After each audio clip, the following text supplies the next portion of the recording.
Good afternoon, Your Royal Highnesses, ladies and gentlemen. On behalf of the Global Affairs and Sustainable Development Institute of the Osun State University, Osogbo, and the Nigeria arm of the Sustainable Development Solutions Network, SDSN, I welcome you to this webinar on Achieving the Sustainable Development Goals, a role for traditional institutions. What are traditional institutions? Are there institutions that are purely traditional, as distinct from modern institutions? What do we mean when we talk about the roles of traditional institutions? What are the challenges besetting implementation of sustainable development goals at the grassroots? And how might these challenges be overcome? These, among many other questions, will form the core of today's conversation. We have eminent scholars, two eminent scholars, as well as three traditional rulers that will be helping us beam some light on these issues today. Among these are a professor of forest economics, the vice chancellor of Osun State University, Osogbo, Professor Labode Pupola. We also have in our midst, he will be providing us some introduction on the question or relationship or nexus between sustainable development goals and traditional institutions. We also have in our midst today a professor of political economy and international relations with the University of Lagos, Professor Tunde Babawale. He will be enlightening the discussion, the conversation, by providing a theoretical handle on the discussion this afternoon. Then the everyday nitty-gritty of implementing the sustainable development goals at the grassroots will be handled by the three traditional fathers in the house. And these are, one, His Royal Highness Eze Lambert Onoha, PhD, FSI, Omar the First of Obioma, Ungo Okpala, Imo State. We also have in the house the Sakin Shanu Kanu Shehu Muhammad. And the third royal father in the house, but not the least, is the Ààrẹ of Ofiki land, Ọba Adeoye Benga Adigun, JP, PHF Oyinlola II. My name is John Agboinfo. I will now hand over to my co-moderator, Femi Oyeniyi, who will lead us through the discussions. Once again, I want to welcome our royal fathers and distinguished participants to this very important event. Thank you. Thank you so much, Dr. Bonifo, for helping us to set the ball rolling. Without ado, I would just like to introduce our director and the hosts of this webinar in person of Professor Labode Pupola, the Vice Chancellor of Osun State University and the Director of Sustainable Development Solutions Network Nigeria. You're welcome, sir, to give us the opening thoughts on this webinar. Thank you very much, Femi and John, for your effort in putting this together. I hope I can be heard. Yes, sir, you can be heard loud and clear. Great, great. So I want to appreciate the two of you for putting this together, and of course, the director of the Center for Sustainable Development at the University of Ibadan, Professor Lanio. It's just for me an unusual occurrence to bring together these people of heavyweight from across the country to discuss a global issue, an issue that is quite fundamental to our existence as humanity.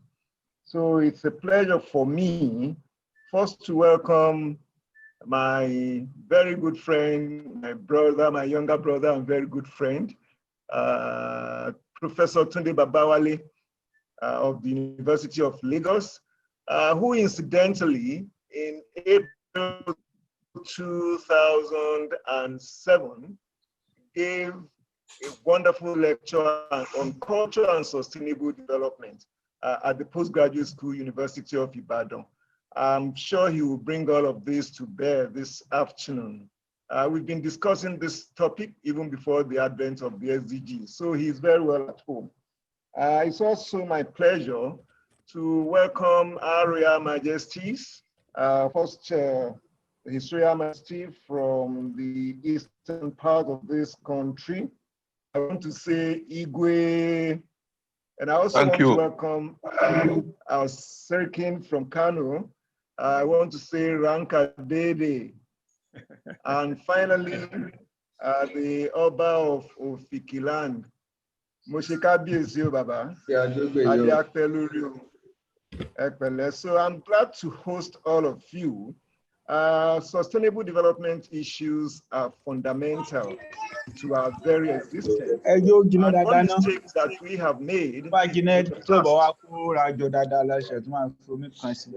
mistake that we have made in the past is to underrate the traditional institutions. They are the custodians of our development. They are the custodians of our livelihood. They are the custodians of the environment.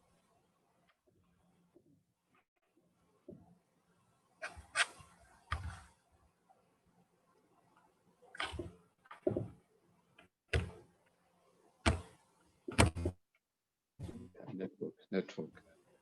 Sorry, Prof, we can't hear you. Can you kindly unmute, sir? Can you unmute, sir? I must have been muted from the host end, maybe. Well, can you hear me now? Oh, sorry about that. Can you hear me now? Oh, yes, great, sir. Great. So yes, I mean, we can, sir. We can. Yes, I was expressing my joy in bringing together these heavyweights from across the country. And I'm also trying to say that the traditional institutions cannot be underestimated when it comes to matters of sustainable development. If you're talking about poverty, you're talking about health, you're talking about education, you're talking about the environment, you're talking about peace. They are the custodians of all of these. We have underestimated them over the years. And that's why we are having challenges with our development trajectory. So it's so nice that we're bringing them together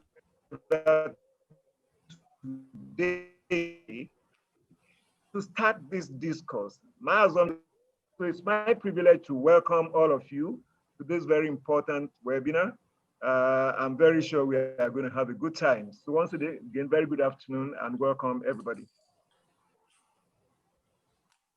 Thank you so much for the opening thoughts. We really appreciate you, sir. We'll move on now to Professor Babawale from the University of Lagos to give us an academic overview of what today's subject is about. He will be doing that for the next 10 minutes.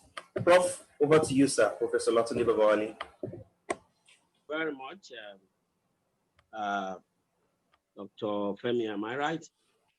Not doctor yet, sir. Femi. Okay.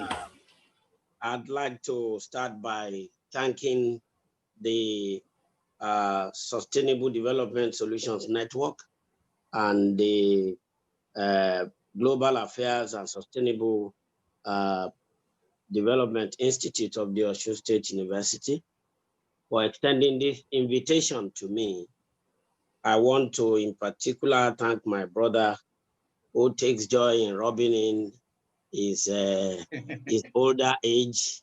Anytime he talks about me, even though it's a very small difference between us in terms of age gap. However, I appreciate the work that he's doing at both the center as well as the university. I want to seize this opportunity to also welcome our royal fathers who have chosen to allow us to benefit from their wealth of experience and the depth or their fountain of knowledge. I say welcome, sirs, and I pay obeisance accordingly. I also want to thank the people who have made this possible, the grand troop, as it were, Dr. Agbonifo and Femi, and also welcome Professor Lanian from the University of Ibadan. Now, since I have 10 minutes, let me quickly run through what I need to say here. The topic that I've been asked to speak to is achieving the Sustainable Development Goals, a role for traditional institutions. Of course, the director and Mr. Vice Chancellor has opened the floor by telling us a little bit about sustainable development, about traditional institutions. I will merely expand on the lead that he has given to say that traditional institutions date back to the pre-colonial era in many African societies, Nigerian inclusive, and they have played significant roles in the political, social, economic, and cultural lives of our people.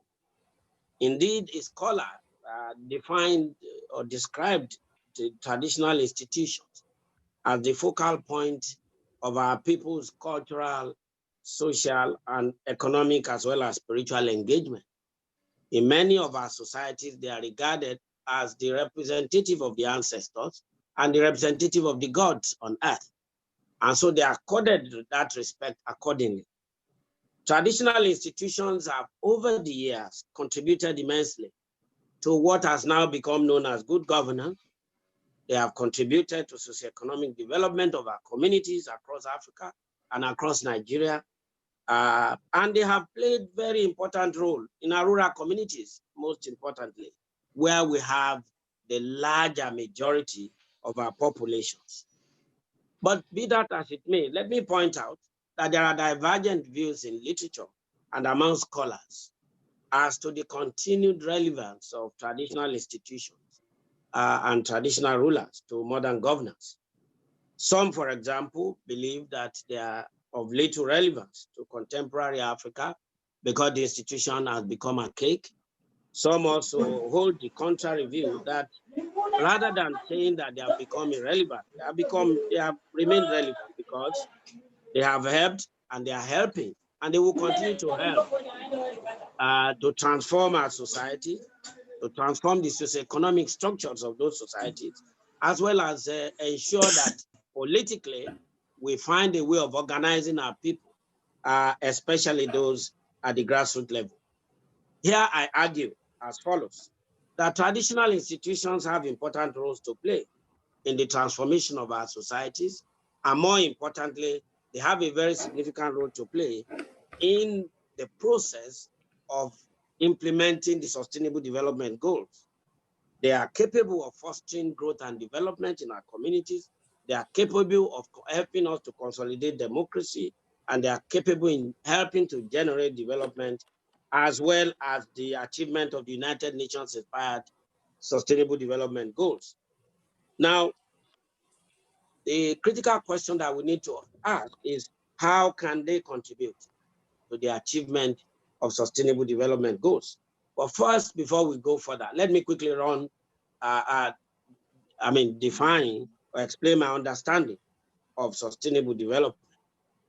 There have been so many definitions, but the summary of what the sustainable development is, as far as the literature on it is concerned, is that it is concerned with policies that are implemented to bring about the improvement in the standard of living of our people.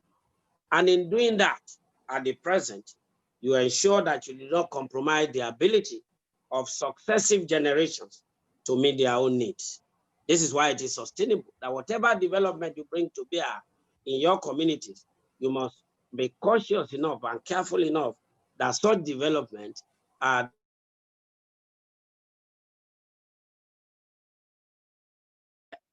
they will not jeopardize the ability of future generations to also meet their own needs. And what are such development? What areas are we talking about? We are talking about the area of gender equality. We are talking about the area of poverty eradication. We are talking about the area of reduction of child mortality and maternal health. And we're also talking about the area of environmental sustainability. Now, I take a cue from Jeffrey Sachs, who says that in this world where we are, our understanding of sustainable development must encompass what he calls widespread economic progress, elimination of poverty, encouragement of social trust within our people and in our communities, protection of the environment, and also for us to be able to achieve the social development goals. He says there is a fourth objective that needs to be achieved, and that is objective of good governance. How do traditional institutions come into all this? How do they come into all this? The SDG, the 17th leg or article of the SDG, advocate for partnership in the effort to achieve the goals contained in sustainable development that I've summarized earlier. And to realize this objective of promoting, encouraging partnership, we must understand who the stakeholders that we need to partner with are. These stakeholders include the civil society, the traditional institutions, as well as non-governmental organizations. So sustainable development in summary preaches or advocates or works towards what I call an enduring, a remarkable, a non-terminal improvement in the quality of life of the people, and of course, improvement in the standard of living and life chances of those people. It ensures that we put in place a deliberate policy of ensuring the survival of human beings in our various societies under such conditions that the social, the economic, and the political necessities that are imperative for the enjoyment of good life are available at present, at the moment. And that availability of the moment will be done in such a way that it does not undermine the capacity of future generations to enjoy the same privileges. So SDGs are community focused. If we look at all of them, they are focused on the community. And to that extent, I want to say that that is an aspect that shows us that the critical stakeholders in the community, such as our traditional rulers, such as the organized private sector, such as non-governmental organizations, must be factored into the implementations of the SDG goals. And why do we think that traditional institutions as stakeholders are relevant in this? Of course, they are the institutions that are closest to the people in every community. They also embody our culture. Am I trying to explain what traditional institutions and what traditional rulers are? I link them with our ancestors, even with the gods. In some of our societies, when you want to salute a king, you describe him as somebody who is next in rank only to the gods. That shows the veneration that people have for traditional institutions. So they are closest to the people. They embody our culture. They embody our worldview. They embody our tradition. They embody our norms, our values as a people. And it becomes significant that these all important institution is incorporated into the strategies that we need to adopt for achieving sustainable development in our country. Now, why must they be incorporated? But they must be incorporated because for you to achieve the objectives contained in the SDG, which I've highlighted, you must make it more participatory. And there must be a situation in which all are involved. And who are the people that are most strategically placed to bring together the people, mobilize them before development objectives and programs? These are the traditional rulers and the traditional institutions. A scholar even said that they are responsible for the people's general well-being. They adjudicate over disputes. They offer sacrifices to ancestral gods for continued support and blessing of their communities. That shows how important, how almost indispensable these have become to our communities. I am not saying, in talking about how important traditional institutions are, I'm not saying they have not undergone some changes or metamorphosis. From the pre-colonial period up to the colonial period, there have been changes that they have gone through. For example, under colonialism, we all know that the British, in our circumstance, made use of the traditional institution in its bid to put in place what we call the indirect rule system, where the British overlords rule our societies through the instrumentality of chiefs. And in places where there were no chiefs, they even created, fabricated, and manufactured their own chiefs that they described as warrant chiefs. Unfortunately, at that point in time, the chiefs that were so appointed were made to exercise almost arbitrary powers as agents of the colonial overlords. That, of course, alienated the traditional institutions at that period from the people because of the manner in which those that were appointed wielded power and their total loyalty to the colonial overlord. Although that's not to say that every one of them did. Now, traditional institutions have been found both in literature, in research, to function better in rural communities. Hello, Yes, Prof. Hello, yes. Sir. Prof, can you just kindly help us wrap up? Okay. We are Let me 3-4 minutes behind schedule, How many sir. minutes Thank do you, I sir. have? How many minutes do I have? Actually, you've exhausted the time, but you Sorry. can Okay. just wrap up Okay. within 2 Let me minutes, round sir. up. Now, so what am I Yes, saying? sir. Yes, sir. Yes, sir. What I'm saying is that just give me 2 minutes to round up now. That these changes, in spite of the fact that they have affected them, has not undermined their capacity to function effectively as agents of development as required in the Sustainable Development Goals. But there are challenges, there are opportunities for involvement of these traditional institutions in bringing about this sustainable development. What are the challenges? For example, we have situations in which some of the traditional rulers have become partisan. That created a problem. The institutions have become politicized. So what do we need to do? We must advocate that the rise above political partisanship and religious partisanship. They must sanitize also their own ranks to reclaim their dignity. They must join hands with the state in order to dispense services to their people. They should be able to continuously adjudicate conflicts. Interestingly, adjudication of conflict as presided over by the traditional institution has been found to be more efficacious and more effective because they bring about reconciliation, unlike the Western system where you have justice being dispensed in a retributive fashion. So what are their characteristics that make them so easily available for use in this place? They are closer to the people. They control a conflict resolution mechanism that works, as I've said. They possess the means of achieving nation building better than any other agency. They are symbols of continuity in their community, and they are placed in a better position to facilitate an endogenous system of bringing about development. I conclude by saying that although traditional institutions have undergone changes since the colonial era, their relevance to the achievement of people's aspirations and the achievement of sustainable development cannot be overemphasized.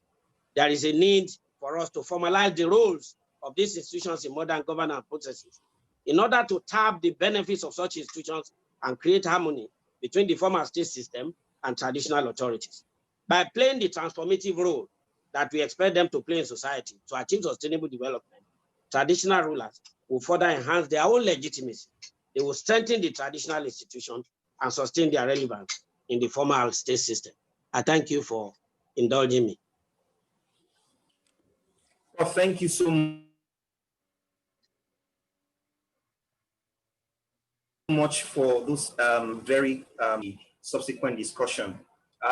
So we move on to the next speaker, who will be speaking for 15 minutes, and that's in person of His Royal Highness Eze Lambert Onoha, PhD in Developmental Economics from Ngopala, Imo State, Nigeria. You're welcome, Your Royal Highness.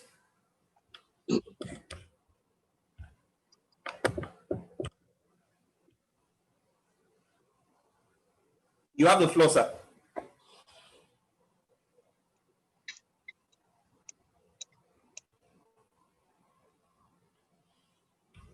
Maybe you need to unmute.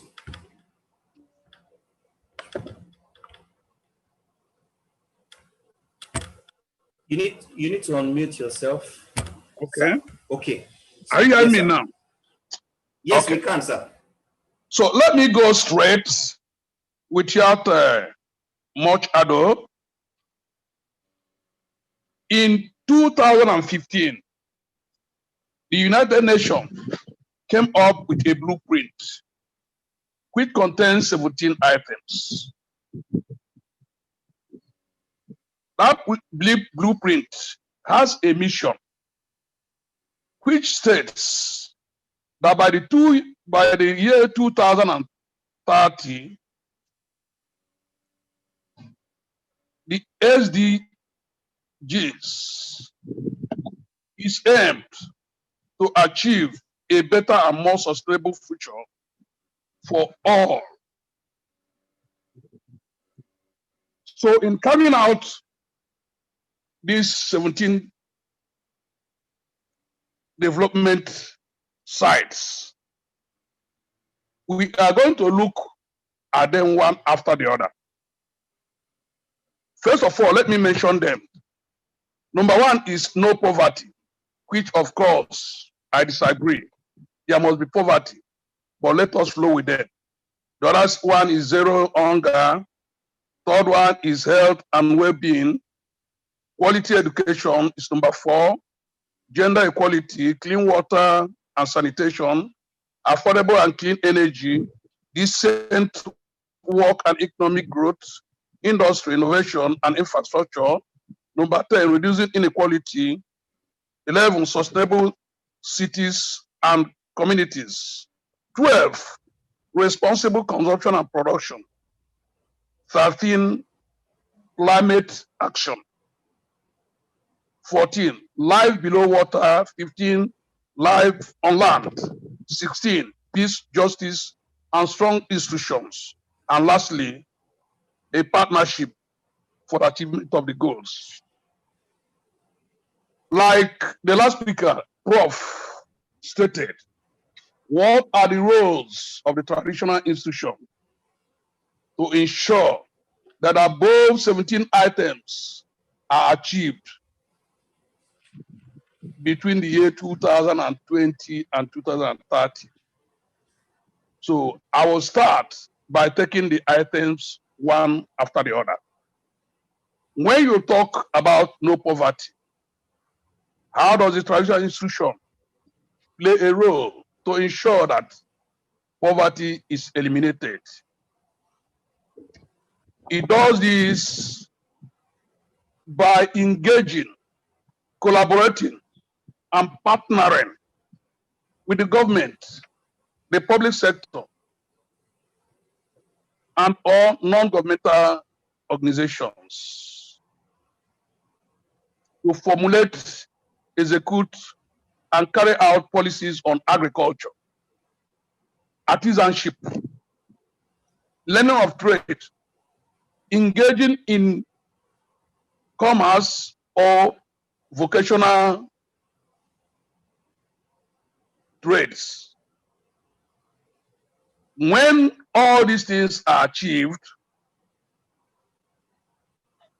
by making sure that the grassroots, the people, the locals are involved in all these trades, vocations, and so on and so forth, I think poverty will be reduced to its barest minimum by the year 2030. Achieving zero hunger also needs the collaboration, sensitization, enlightenment campaigns, conferences, and so on of the traditional institution. Traditional rulers have to be involved massively in collaborating with government, the private sector, and the non-governmental organizations, the NGOs, to engage the locals, the common people, their subjects, into trades, farming, fishery, various vocations, learning of trade. Those things that are very common in township should be brought home to make sure that people are engaged, especially in farming, because the food security of any country is more resident within the communities.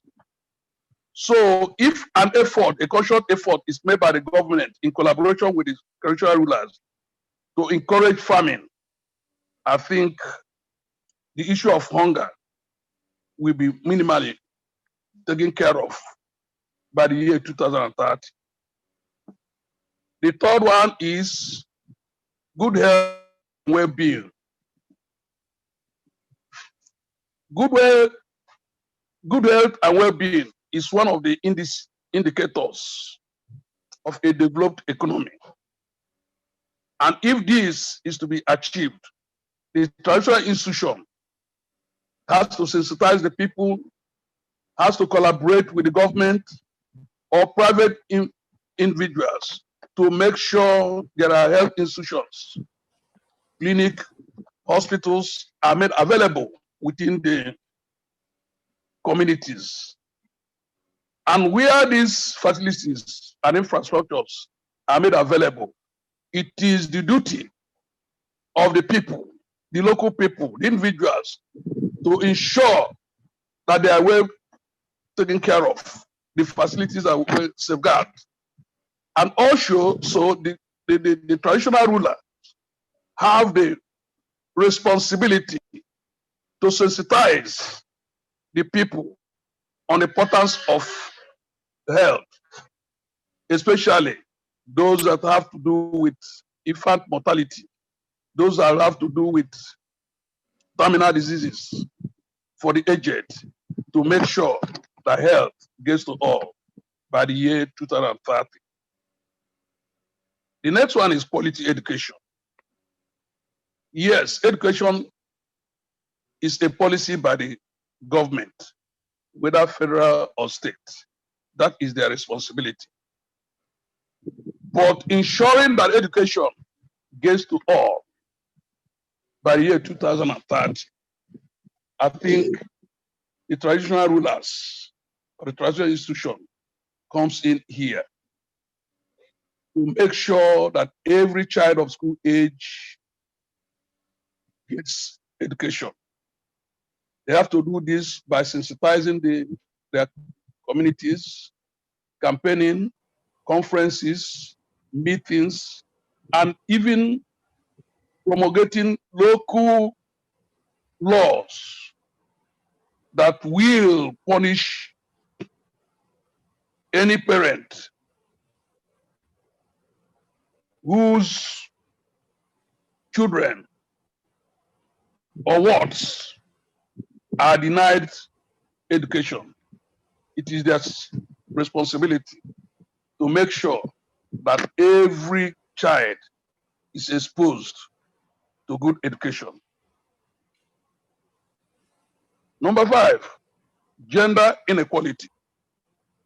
What is inequality? Inequality means it's a situation where the boy and the girl child are not given the equal opportunity in the society. For instance, in my own tribe, the Igbos, the girl child may not inherit her father's property or assets when the father is deceased, even if she is the only child. And that is the law, and that is the custom, and that is the tradition. But it is wrong. That is gender inequality. It is not the government that will go to the traditional homelands community to ensure that there is gender equality. But it is the responsibility of every traditional ruler in his domain to rewrite this law. Especially the Supreme Court came up recently in Igbo land that the girl child has every right to inherit her father's assets or property when the father is deceased. That is one of them. Again, in my traditional setting in those days, the boy child was given an advantage, was given a premium advantage over the girl child, in the sense that the girl child will marry. And when she marries, the education given to her is a waste. Because of that, my people found it very difficult to train girls. That is gender inequality. But now, the focus, that particular policy, to say that particular policy, or written policy anyway, is gradually phasing off. Because whether a boy or a girl, when you train somebody, you have trained a nation. Especially, there is another age that when you train a girl child, you have trained a nation. That is how it should be. So it is the responsibility of the traditional institution to ensure that every male and every child is given equal opportunity to education, to health, to life in all its ramifications. Then we now have what we call water, clean water and sanitation. Yes, both the government and private individuals, or even our rich sons and daughters, can make water available to us. So it is the duty of traditional rulers who swear in their various communities to make sure that potable water is attracted to their community through collaborations, partnership with the government, private individuals who have something, one business or the other in such communities. And of course, they are rich and wealthy sons and daughters. They can make this available. Then when it comes to sanitation, yes, the importance of good sanitation in well-being of the society in general and individuals in particular cannot be overemphasized. Therefore, there is need for the traditional ruler to insensitize his entire domain, informing them the need, the implications of a dirty environment and the gains from a clean environment, the essence of sanitation, so that most diseases that are airborne, most diseases that are environmental, most diseases that can be contracted will be a thing of the past, thereby working towards the achievement of this United Nations Charter on clean water and sanitation. Yes, the next one is affordable and clean energy. It is not the responsibility of the community to provide energy. Government does that. Private individuals can also provide electricity. Then how can it be sustained? How can, if it is made available, how can it be sustained? It can be sustained. There are occasions when common facilities, especially electricity, transformers and other facilities are being vandalized. thereby depriving people the benefit of enjoying electricity. The statutory institution has the responsibility to inform the people, educate them, enlighten them on the need to avoid vandalism of government facilities, to make sure that flow and steady electricity goes on. Then when you come to clean energy, what does that mean? A situation whereby what we call the carbon monoxide resulting from improper combustion of fuel, gas, any fuel or gas that has carbon component. If it is burnt or combusted with insufficient air, it results in carbon monoxide, which is very, very deadly to health and environment. So all these need education by the traditional institution. They need enlightenment by the traditional institution to sensitize the people on the need to avoid or eliminate totally the emission of carbon dioxide, production of carbon dioxide from the exhaust fumes, from their gensets, and so on and so forth. Because apart from being injurious to health, carbon monoxide also is very, very injurious to the atmosphere. And it leads to what we call the green light, the greenhouse effect, which is presently ravaging the entire world, whereby the earth is getting warmer and warmer and warmer. You come to number 8, decent work and economic growth. Yes, decent work. What do we mean by decent work? By establishing industries, making available trades, professions, facilities, infrastructures in the rural areas. The likelihood that the people will be engaged decently is there. They'll be engaged economically. Hello, sir. Yes. It appears you've gone a little bit beyond your time, so maybe you just help us wrap up in 2 minutes, sir. We didn't want to interrupt you as you went on, sir. Okay, so I'm still on number 8, but let me just how many minutes do I have? You've actually gone beyond the 15 minutes, but let's just give you some 2 minutes to wrap up, sir. Okay, the economic growth by establishing industries and so on, the people's economy will increase, their income will increase, which will also increase consumption and GDP, the overall GDP, and there will be economic growth in the country.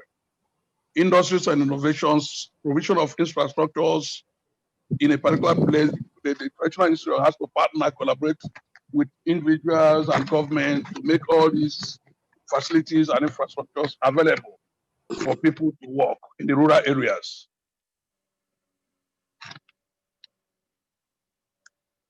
Yes. Clean water and sanitation, I've done that. Okay. Okay, climatic action. This is mainly one of this is mainly a policy framework by government, but it could be driven by the traditional rulers or the traditional institution. Life below water, yes, the traditional institution has the role to play to make sure that the temperature of the water, its chemistry, and the habitats in the water are preserved for a good water aquatic life. Life on land, like we said, that's pollution on land, pollution of the atmosphere, sanitation, and so on and so forth. The traditional institution has to come in also to sensitize the people, preach to them, encourage them to live a very clean life, and so on and so forth. Number 16, that is peace, justice, and strong institution. Yes, the traditional institution comes in when it comes to peace, justice, but strong institutions are exclusively the preserve of the government, whether the federal or state, to make sure that laws are promulgated. And the drivers of these laws could be the traditional rulers to make sure that the grassroots who base these laws, the institutions are preserved. Then finally, partnership for the goals. So this traditional institution has to partner, collaborate, and work in harmony with the government institutions or government departments that are responsible for the formulation of these laws to initiate policies that will be driven by traditional rulers to make sure that these goals are achieved by the year 2030. Thank you. Thank you so much, sir. We really appreciate your kind and honest thoughts on this issue. Very quickly to the next speaker for the next 15 minutes, and that's in person of the Sarkin Shanu Kanu, Sheikh Mohammed. He has a slide that we are going to be displaying now. So I have the pleasure of inviting the Sarkin Shanu. Can we see the slide presentation, everyone, please? Yes. You have the floor, sir.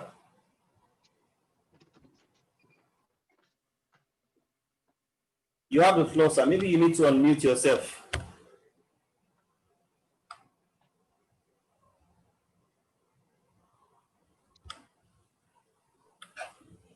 Okay. Mm-hmm. Okay. Yes. Now can you hear me now? Yes, we can, Hello? sir. Yeah, okay. Thank you, Femi. We can hear you, sir. Thank you very much. Now, my presentation is structured in 4 parts.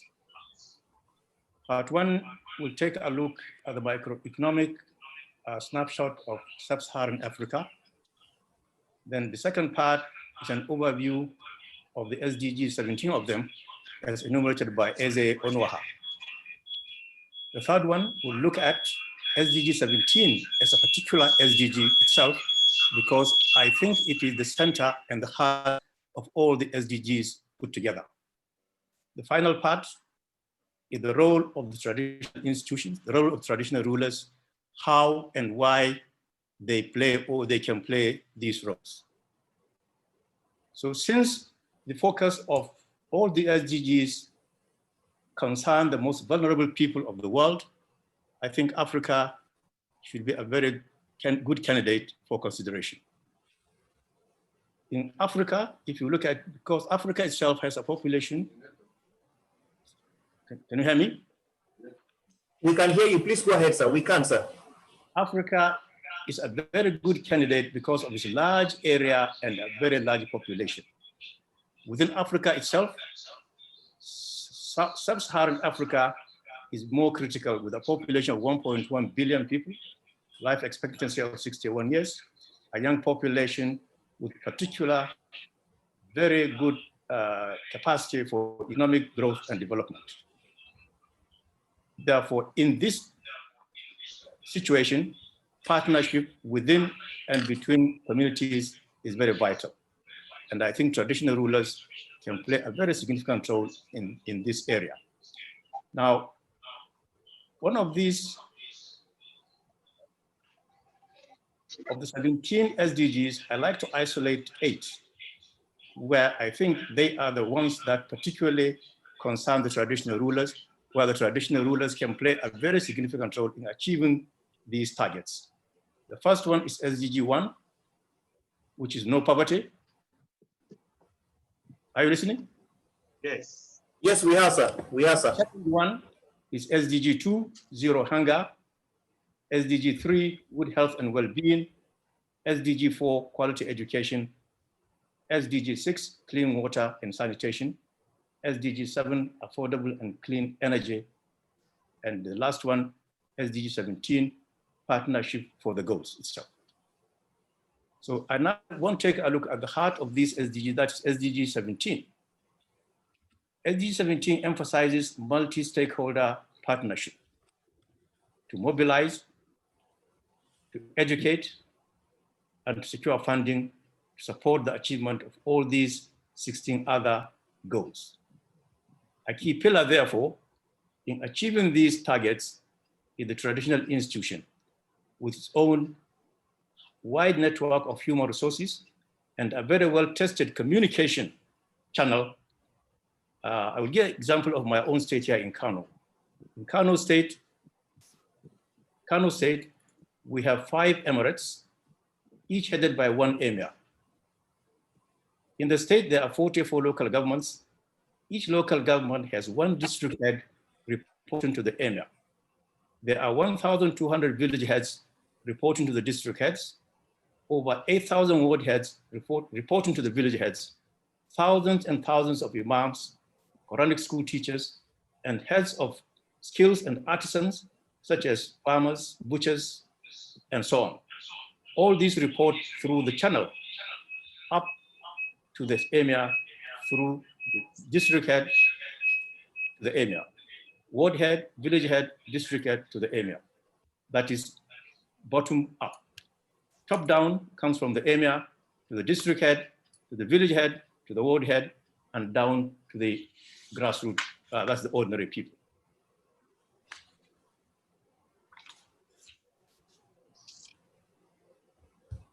I now want to take a look at the role the traditional rulers are expected to play.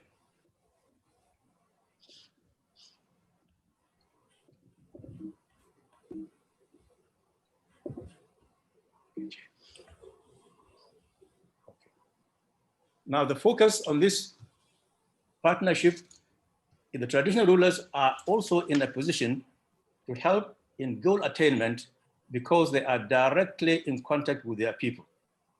They are influencers in the affairs of their people, and they have deep knowledge of the societal norms and etiquettes of the people.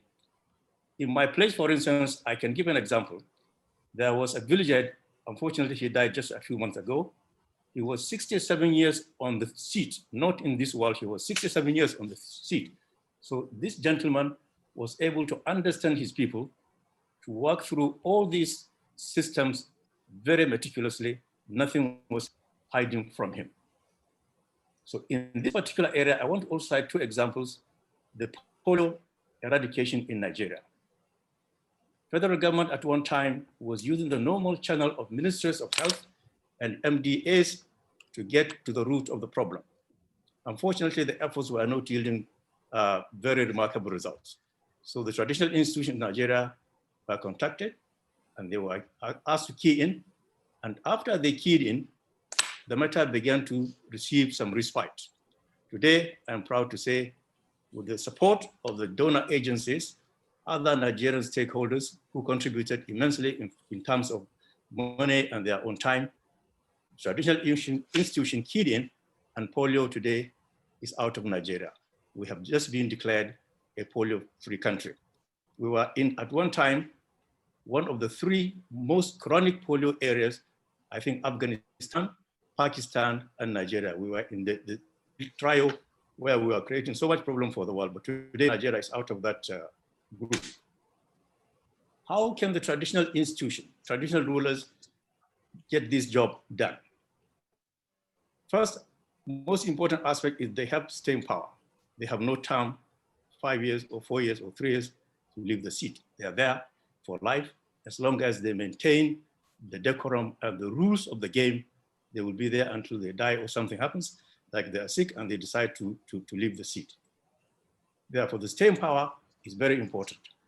Ways in which they do that, first of all, they get the people to buy in.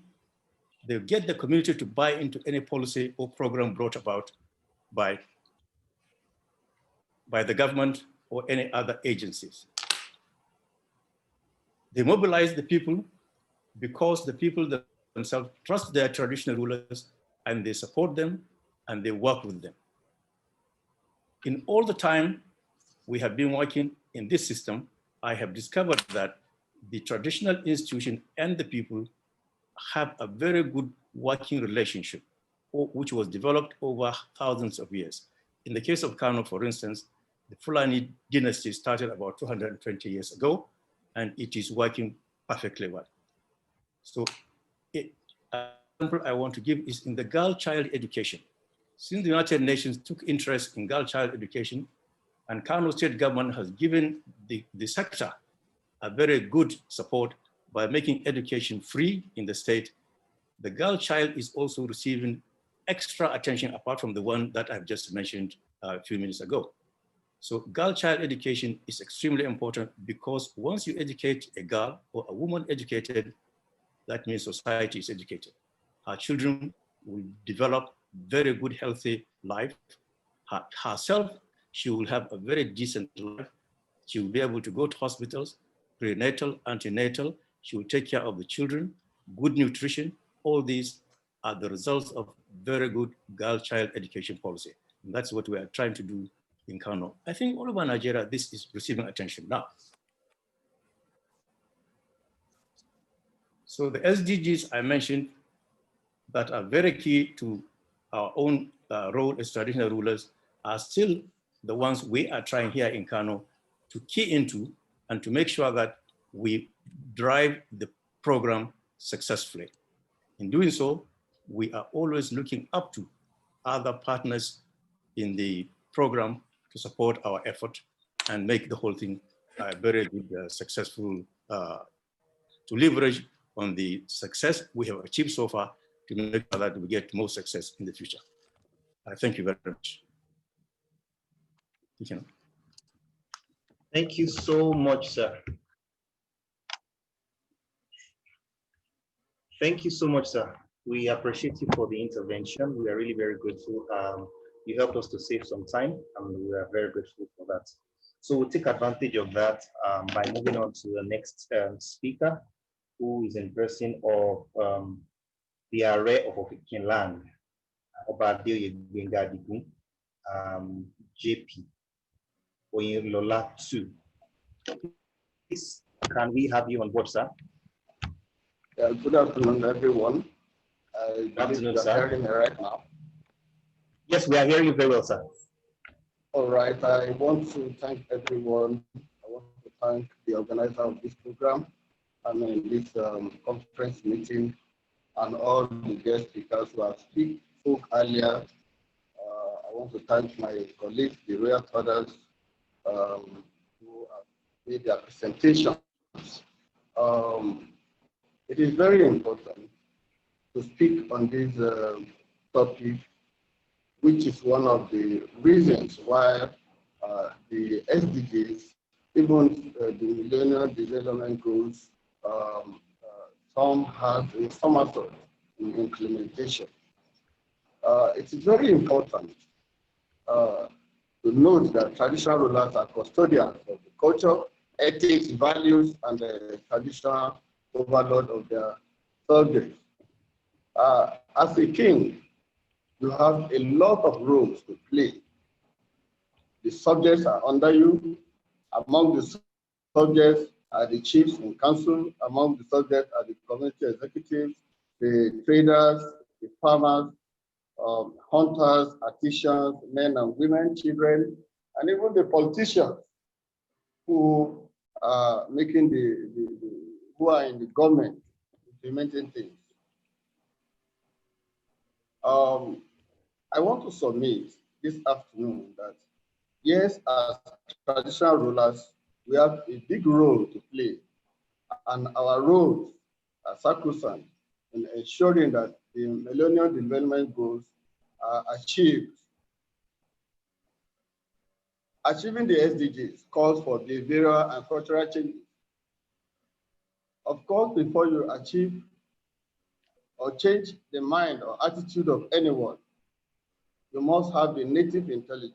You must know the culture, and you must follow up the people that you want to implement some programs upon. And if you want to do that successfully, you have to carry along the traditional rulers or the headship of those people. And that is where the traditional rulers comes in. And very important, our roles as the custodian of our culture and in changing the behavior and culture of our people without the involvement of the traditional rulers, then it is zero. And for achieving these SDGs that the earlier speakers have highlighted, then we play important roles. For instance, in the administration of justice, justice administration plays a vital role. As a traditional ruler, if your justice system, if matters are brought before you and you are unfair or you refuse to follow the norms in carrying out this task, then there will be chaos. And that exactly failure to give good justice will lead to anarchy, violence. And where there is violence, the SDG has already suffered in ensuring that peace is attained.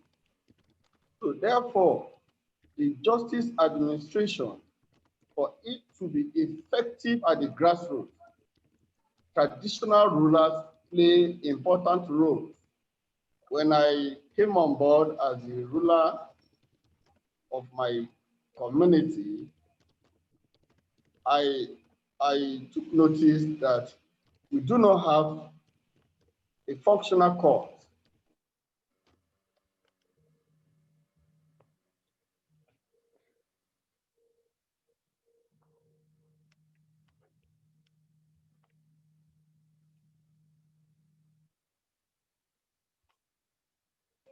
So this is one of the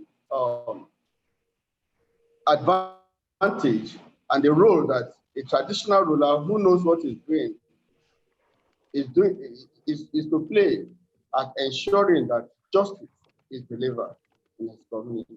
And it is a good partnership. This morning, just this morning, I have to settle a crisis between the farmer and the herder who destroy his farmland. And when all these are not handled, there will be anarchy. Far away in Benue State, in other northern parts of the nation, we know what happens there.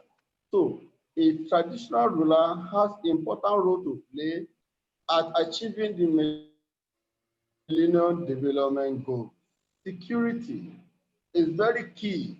Where there is security, education will thrive, economic will thrive,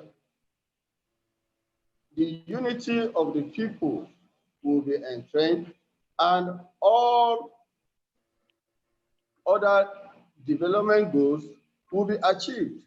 So as a traditional ruler, where the security is not guaranteed, where a traditional ruler is not carried along in the security architecture or security implementation, program implementation in its domain, it will come to failure because government does not know the needs of the place.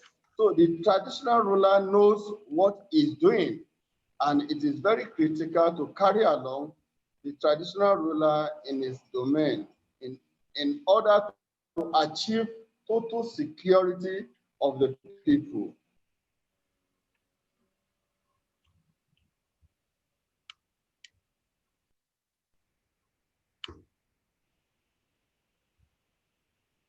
Take for instance, the local vigilante groups, important far away in troubles. We know that are influencers of ensuring that total security of our nation is ensured. In Oyo State here, recently, we had some bandits, and it is already in the news everywhere along the Kishi, and even the area on the Kakamfo of Yoruba land raised some alarm that we have terrorists in our land, we have to call ourselves, have to pay a visit to the Okere of Shaki land, who happens to be our leader in Okyogo area, in order to put heads together at ensuring that our security is before. What are we going to use? We cannot just call the soldiers, but we can call our security vigilantes, we can call our local hunters to be very vigilant. So these are roles that traditional rulers play at ensuring that these SDGs are achieved. The partnership with the traditional ruler is very important at achieving the SDGs.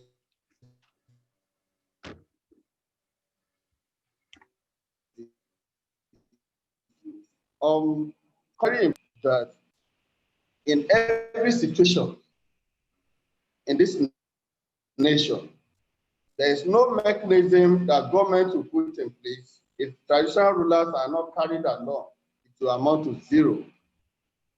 So therefore, I urge in implementing the SDGs that traditional rulers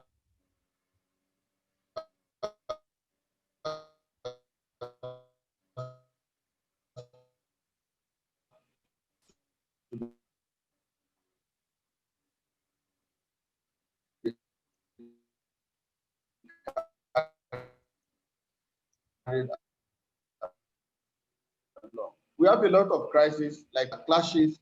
Even if government accept the traditional rulers, partner with them on infrastructural development. And I believe this comes with road networks, with the building of schools, which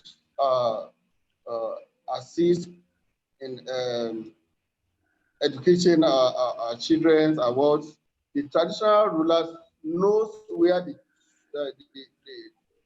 shoe is pinching. They knows where exactly the feet is pinching. They knows where they have the problem. So it is only the traditional rulers that can tell the government exact things they need. Politicians can just bring in many things and believe it will work for the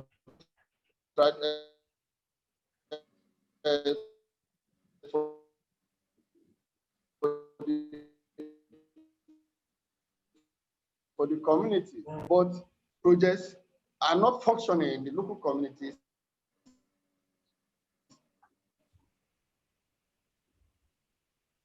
The traditional rulers are not carried along, engaged. We say it's needed. It is the traditional rulers that can point it out because they are the custodian of, they are even among the politicians emanate. I want to further stress that we have a lot of challenges confronting achieving this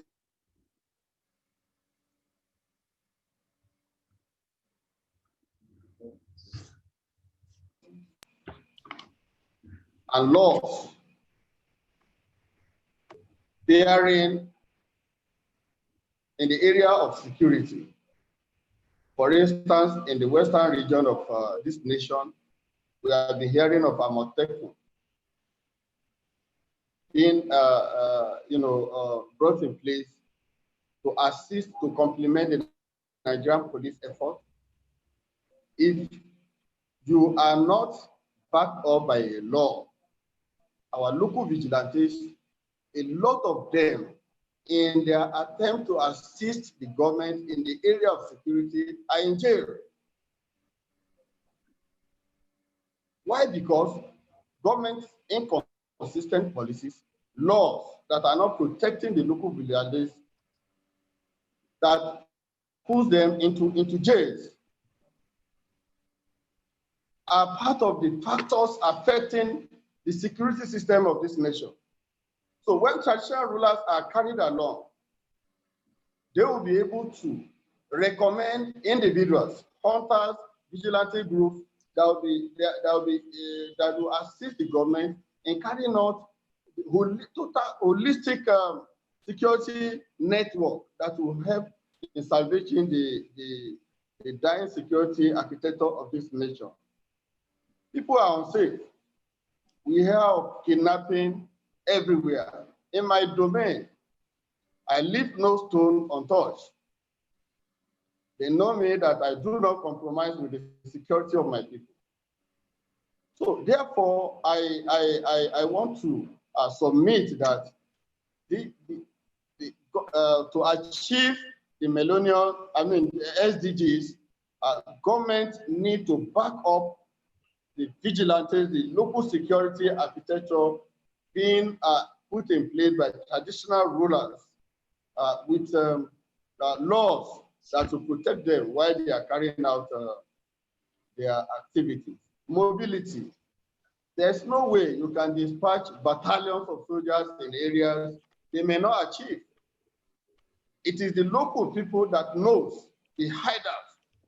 It is them that can cooperate with the government to know how to secure and to fight the terrorists that are causing trouble to the nation.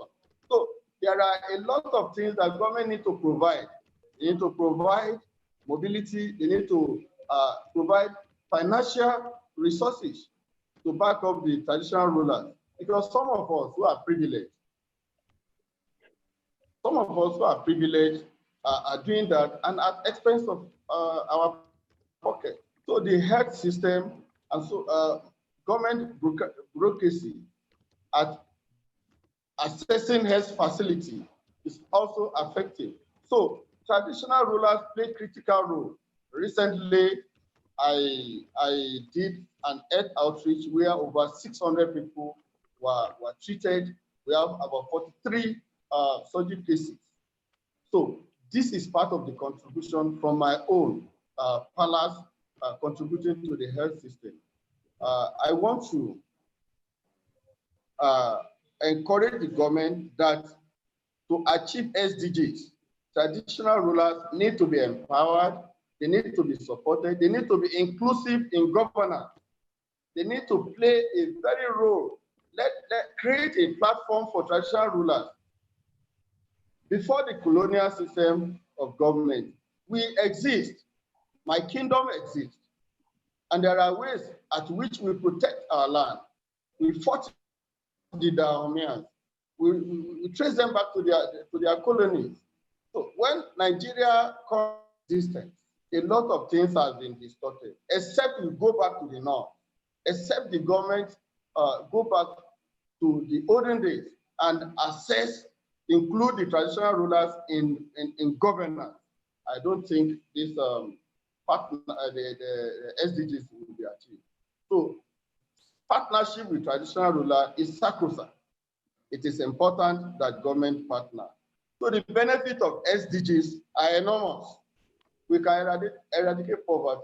You are talking of poverty recently during dispensing COVID-19 palliative. It's just from selected few. Traditional rulers are not carried along. It's a wastage. Hello, Kabisi. Hello, sir. All right, I'm wrapping up. I'll wrap up. Oh, now. thank you, sir. Thank you, sir. Yes. So if government carry along the traditional rulers implementing these SDGs, then it will be achieved. So I want to advise and I want to submit that to carry out and to achieve the SDGs, traditional rulers needed to be included in act of governance. Thank you so very much. Thank you so very much, sir. Kabisi, we appreciate you for your time. We appreciate you for that beautiful presentation. So right now it's the question and answer section, or session rather, that we are in. We've been making comments earlier that those who want to ask questions or want to make comments should kindly type. I think about one question was typed while several others were sent before now. So we'll just go on very quickly to read those questions. The first goes first, and we appreciate if Prof. Babawali can help us respond to that question in 2 minutes, please. This is how the question goes. There's an office that advises the president on SDGs. That's the Office of the Senior Special Assistant to the President on SDGs. And recently that office has been trying to bring multi-stakeholder groups to contribute to attainment of the SDGs. Now, how can traditional rulers be brought on board to contribute effectively to achieve SDGs through that office? Prof, sir.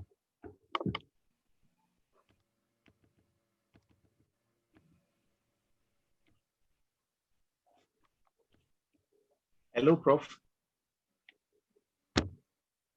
Okay, you are muted. Maybe you need to unmute yourself. Okay, thank you. Now, I've been unmuted. Yes, sir. Thank you very much. I think the initiative for making that possible has to come from the Office of the Senior Special Assistant. Like, especially the last speaker, respected traditional ruler, said, there has to be a process of carrying them along and bringing them into the process of implementing strategies for producing sustainable development. What I mean by that is that every development process that is meant to achieve result must be done through a bottom-up strategy and not a top-down approach. What do I mean by bottom-up strategy? Bottom-up strategy means you have to bring the people from the grassroots along. It is not the best strategy to just implement everything from Abuja and think that success will be achieved. So my position is that perhaps in the office of the SSA, a multi-stakeholders contact office must be set up in that particular office of the SSA to maintain linkages with the traditional institution. If you recall, the last speaker was talking about security, was talking about palliative being distributed to communities. How do you get that done to rural communities, to the grassroots, without involving the representative of the grassroots, who are the traditional rulers? So as I'm saying, what I'm saying in essence is that this can be achieved by a process where the initiative comes from that office. And one way by which that initiative can be actualized is for it to set up a multi-stakeholder contact unit within that office to link up with the traditional institutions in order to achieve the objective that they have set for themselves. Thank you.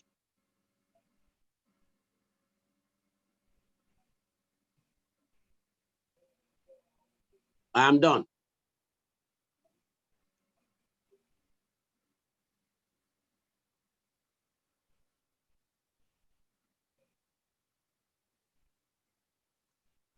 Okay, thank you very much, Prof, for that beautiful response to the question. So the floor is thrown open now to all participants. If anyone has any question you want to ask, any question you would like to have addressed either by our scholars in the house or traditional fathers, please, you could indicate.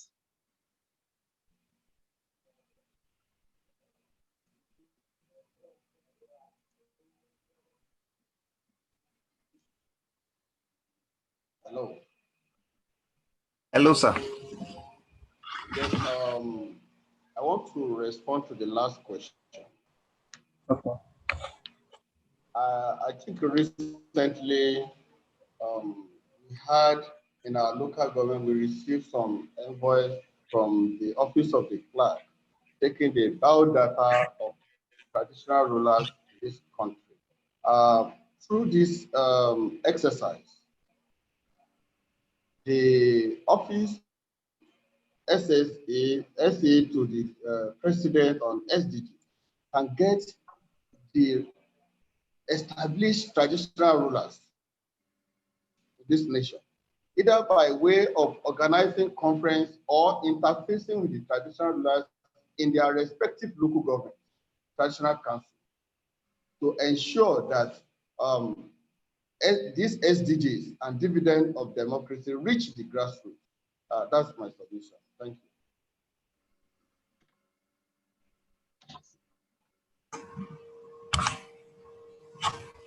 you. You can speak on, sir. You can speak on, sir.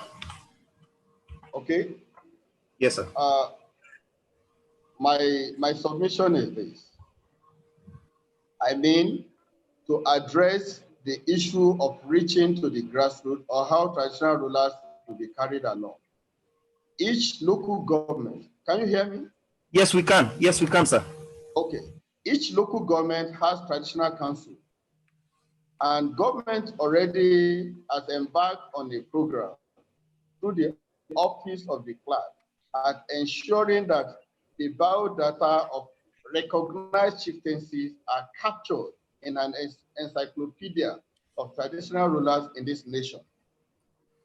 And by so doing, fake traditional rulers will be edged out. And again,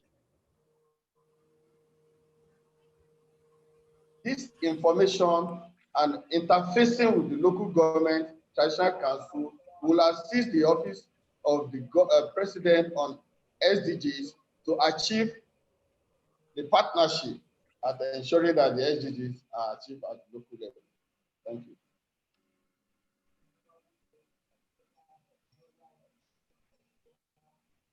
Thank you.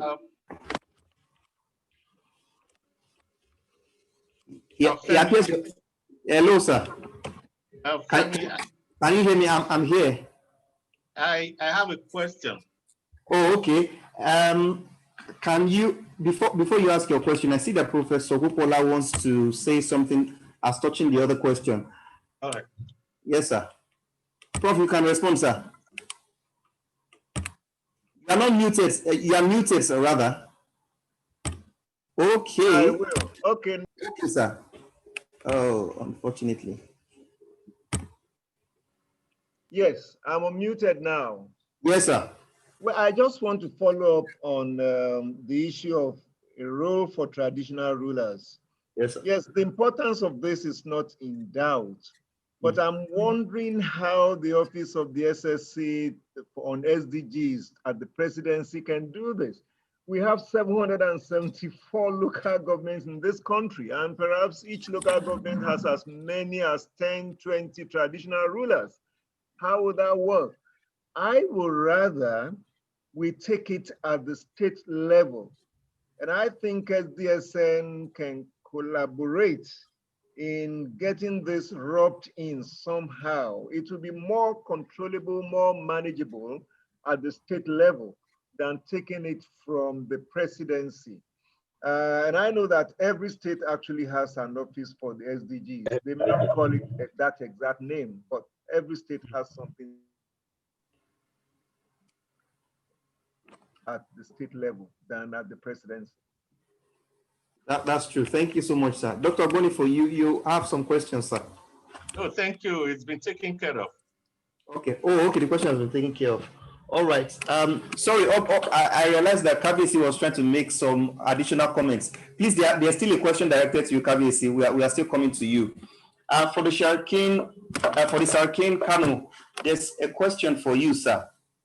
Now, how can traditional rulers help to address such a health challenge as COVID?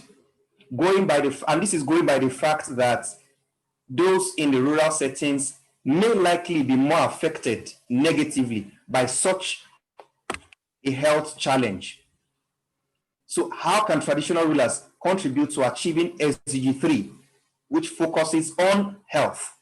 Thank you, sir.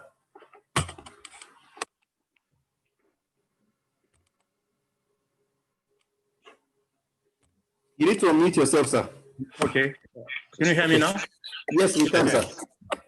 Sensitization of the community is the number one issue that must be addressed.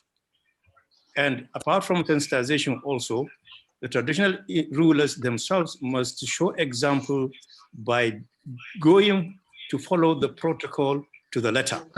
For instance, in Kano recently, the Emma discovered that some people coming to his court were coming without the face mask. Well, he himself was wearing face mask, and all of us sitting around were wearing face mask.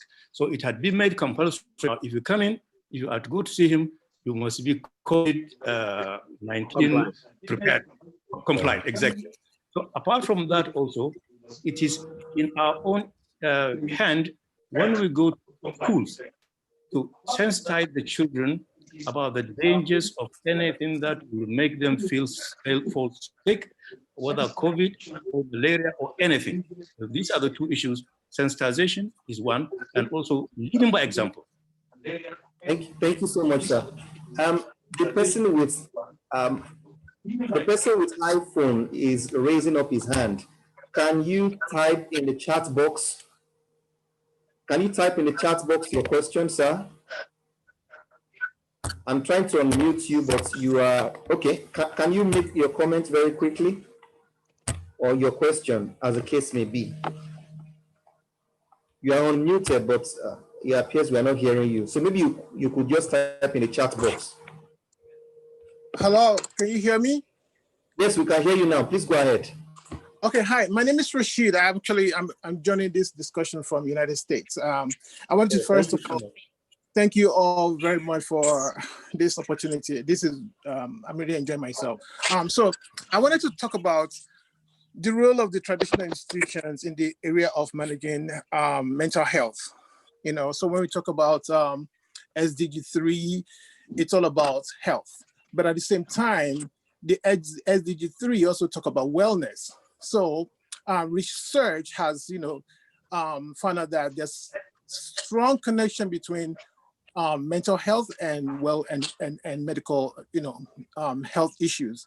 So I want to know from the traditional institution point of view in Nigeria, what the traditional institutions think about mental health and how are they mediating between the institution and people affected in Nigeria as far as mental health issue. And when I'm talking about mental health issue, I'm talking about some depression, trauma issues and everything that impact behaviors. So what is the role of the traditional institution in trying to mitigate some of these things and also, partner with other institutions to help address some of those things in the various communities in Nigeria? Thank you. Thank you so much. Maybe I'll just quickly direct that question to His Royal Highness Eze Onoa. I think he's yet to respond to a question. So Eze, can you just kindly respond to that question, sir? Yes, I've been raising up my hand since. Oh, so sorry, sir. We are sorry about this. Now. Okay, please go ahead, sir. We can hear you, sir. Oh, okay. Since no question came to me, I have managed to ask a question. Well, after answering this, I will still ask that question because. Hello, sir. Hello, are you hearing me? Yes, I'm hearing you. A question has just been asked, and it's talking about the role. Did you hear that question, sir? I did. Okay. So we want you to respond to that question, sir. Well, the issue about mental health and generally well-being is that in a traditional setting, a typical society, community in Nigeria, the issue of believing that certain sicknesses are caused by God, they have to go and seek explanation from native doctors, from deities, rather than seeking the conventional health, approaching the conventional health facilities is a very major problem. For instance, in my domain, a little girl has a mental problem. Rather than going to the hospital, going to a psychiatric hospital to find out what was wrong with her, her parents attributed it to one God or the other. Her late father came to kill her, and so on and so forth. That is one of the problems we are grappling with. As long as people keep on believing superstitiously that their issue is mainly based on superstition, deities, and ancestral causes, we will continue to have problems. So one of the steps to address that is by this sensitization, campaigning, calling meetings, enlightenments, informing the people. Anybody that has problem has to approach the conventional health facilities, has to go to hospital.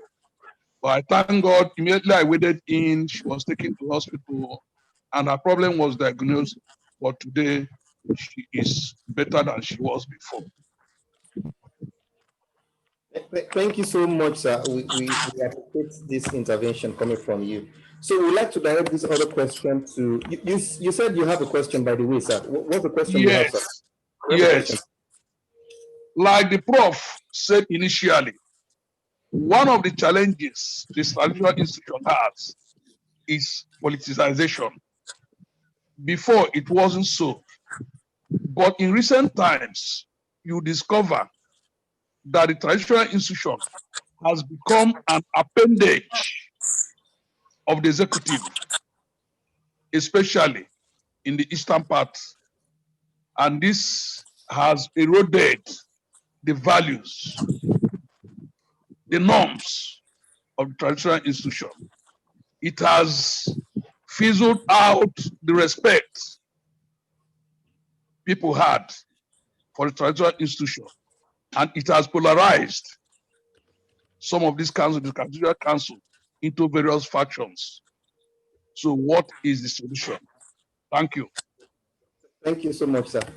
Before we respond to that question, I would just like to direct this other question to the area of Ofikin land.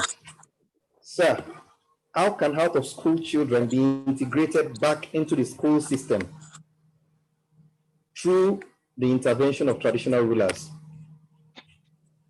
Yeah, sir.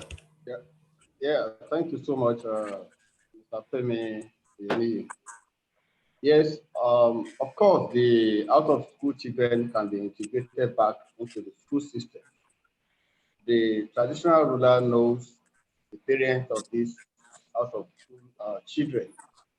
There could be a meeting, a town hall meeting, that a traditional ruler can call to address this issue.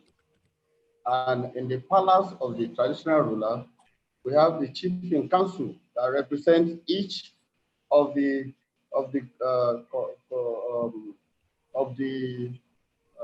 what do I call the houses in the community. They have traditional titles and they form the council in the traditional ruler in the king's palace. So through the traditional council of the chief in council and the community town hall meeting, the out-of-school children issue can be addressed, because some of the time it could be about financial status of the parents. So if you refuse to investigate the reason why the children are out of school, then we may not be able to fix the problem. So only the traditional ruler can ensure that this issue is addressed appropriately. So it is possible that the traditional ruler fix this problem as soon as they are informed. Thank you so much, sir.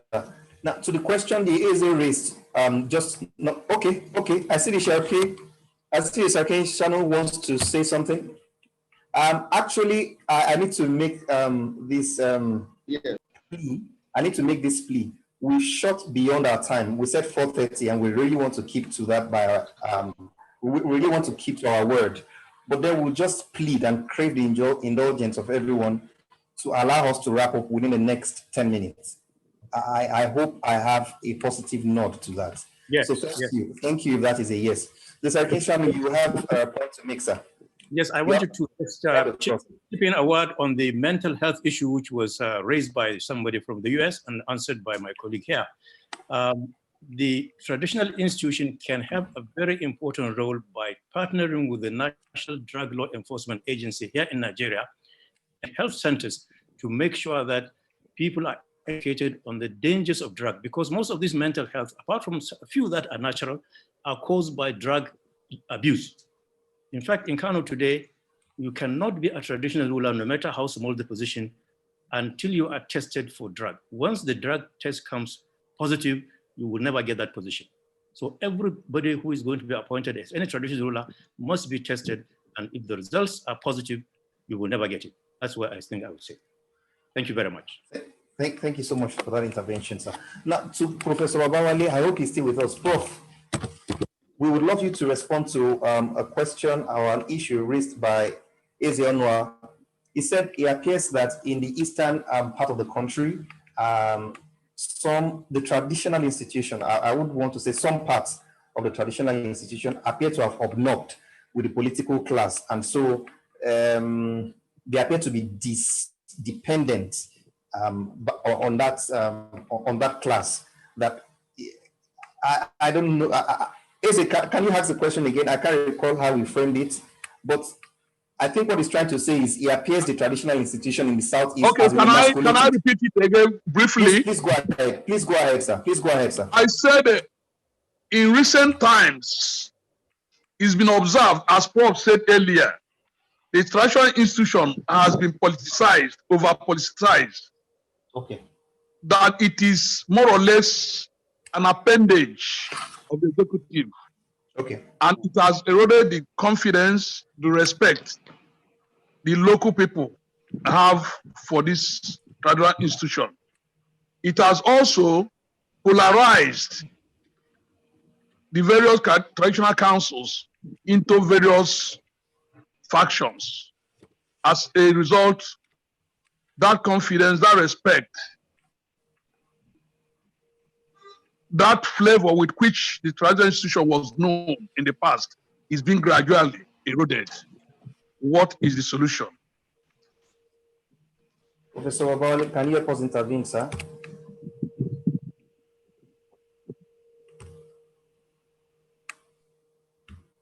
Prof, can you kindly help us intervene?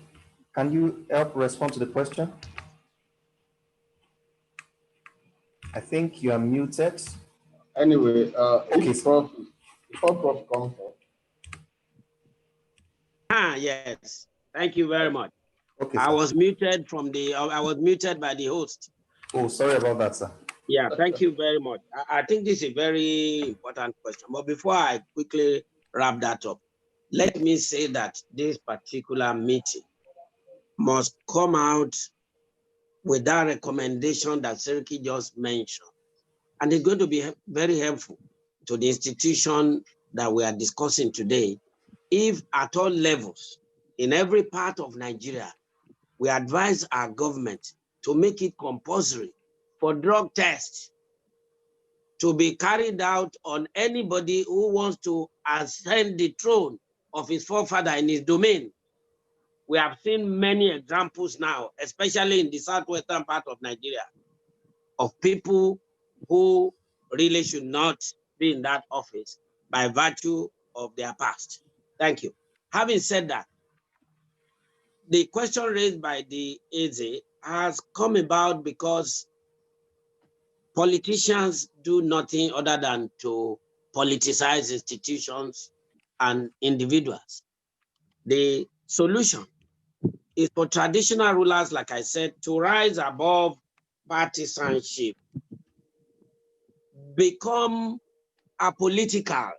That's the only way to earn respect. If you saw what the Oba of Benin did recently, as prior to the election in Edo State, if he had been known to be hobnobbing with any of the political parties, that meeting he called would be boycotted. But because every political party in Edo State knows that the man has risen above partisanship, they regarded him as their true father. So the bulk of the solution lies in the hand of our traditional rulers too. When they bring Ghana Must Go to ask you to favor their political party, please find a way of rejecting it, because that is what will make them to give you respect. I must tell you a secret here.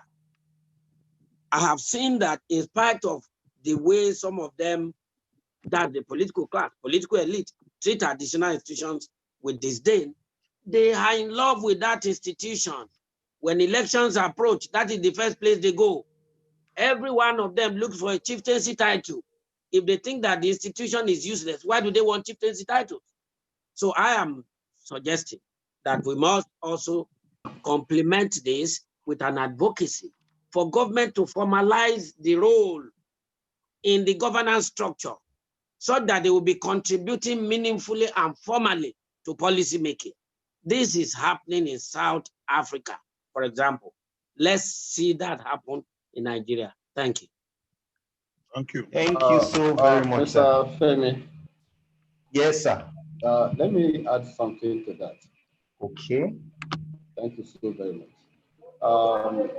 Last 2 years ago, we had a conference in LA, the Yoruba Obas in the southwestern region, hosted by the owner of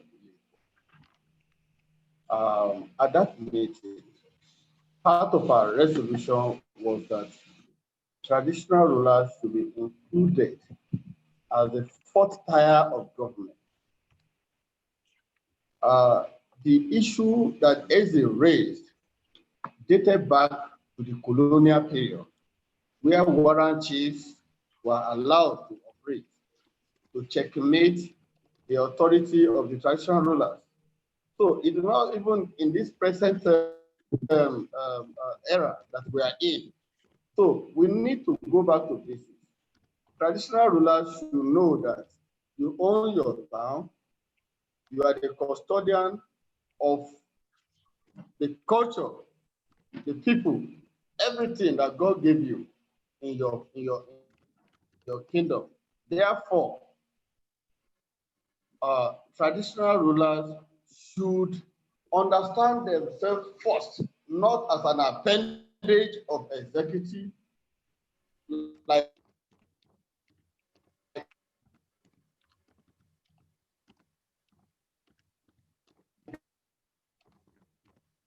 the example of the Omonova Redua of Edo State, of Guinea. Even our departed father, he dignified himself. He refused to join the politicians and to partake in those things that will destroy his dignity. So we have a lot of things to do as traditional rulers.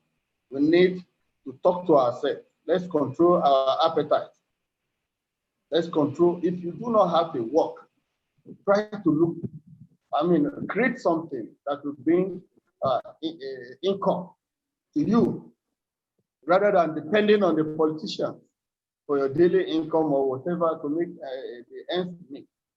To be a traditional ruler does not mean to be a beggar or to be at the mercy of anybody. So as a traditional ruler, we need to repackage ourselves, go back to the norm, trace back our history. Let's go back to the basis of which our forefathers, when they came on board, established this. Thank you. Thank you so much, sir. At this point in time, we'd like to appreciate all our panelists. We would have loved to go on, but we shot far beyond our time. We're to end this by 4:30, so we've gone beyond it with an additional 13 minutes, even though we made a plea earlier. So at this juncture, once again, I would like to appreciate everyone who made this possible, starting from our boss, the Vice Chancellor of Osun State University and the Director of Sustainable Development Solutions Network Nigeria, Professor Labode Pupola. Thank you so much for the initiative, sir. Thank you also to the Director of GASD, Global Affairs for Sustainable Development Institute, Dr. Agbonifo. Thank you so much, sir. Thank you to all the panelists, our royal fathers. We appreciate you so much. We would like to have this webinar brought to a close with a word of appreciation from the co-director of Sustainable Development Solutions Network Nigeria, Professor Mrs. Odiaka. She's here with us. Please, Prof, let's have a word of appreciation from you before we bring this to a close.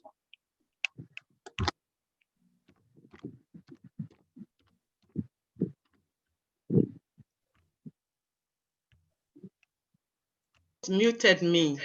Oh, sorry, ma'am. Okay. Please, we can hear you now. Okay, thank you very much. On behalf of the Sustainable Development Solution Network Nigeria and the Osun State University, we want to thank everyone. I just want to wrap up in just a few seconds or minutes. The theme explores the roles that traditional institutions should be playing in engendering sustainable development. We had an exciting and educative responses from our traditional rulers and other speakers.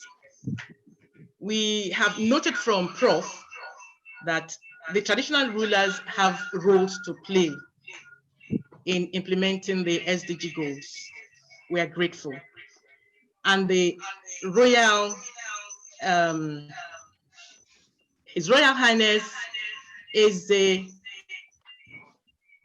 Lambert Onoha concluded by emphasizing the need for traditional leaders to participate in achieving the goals through three major approaches. One is partnership with government and NGOs, making traditional laws when necessary, educating and enlightening the community. And His Royal Highness Sakin Shanu Kanu, Sheikh Mohammed, also told us clearly that in Kanu, they have very effective communication channels that should be emulated. And he noted that the traditional rulers and the people have very good relationship. I think this is what emulated. For His Royal Highness for your state, Oba Adeoye Benga Adigun, we are grateful. You have made it clear to us that one, we just must administer good, that the traditional rulers will administer good justice system to maintain peace. And if that is so, we expect that government should come in. You also stress the issue of for people to ensure the security of their people through the use of local vigilante groups. We are grateful. You have also made us to know that government should back them up by law. We hope that this is getting to us very well. And lastly, you talked about partnership with government in governance. I think that is perfect. You have all given us the best, and we are carrying on from there at the grassroots.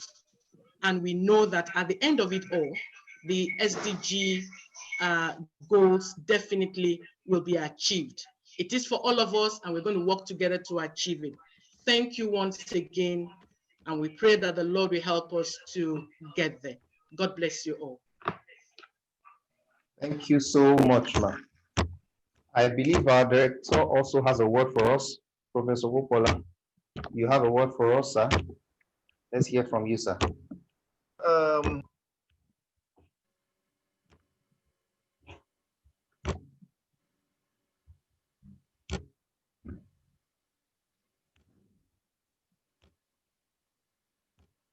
From source. Okay. Thank you very much. I think the co-director has actually expressed our appreciation. We have to take this up from where we stopped.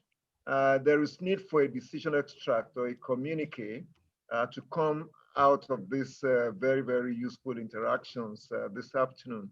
And SDSM will ensure that we get this done. So I just want to add my voice to appreciate everybody, all the panelists, all participants, and we have to find a way of letting this go viral so that everybody will know that our traditional institutions are very, very paramount to the Sustainable Development Agenda. Thank you very all of you, and happy weekend. Thank you so much, sir. We appreciate everyone. And just before we all exit, this is just the first in the series of joint webinars with the Global Affairs on Sustainable Development Institute at Osun State University. There will be others that we look forward to bringing up soon in the coming months. Thank you everyone once again for participating and waiting till the end. Bye everyone. Bye. Bye all. Bye. Bye-bye. Bye.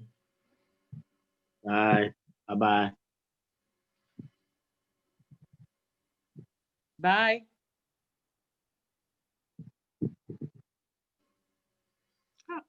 And I'm sure.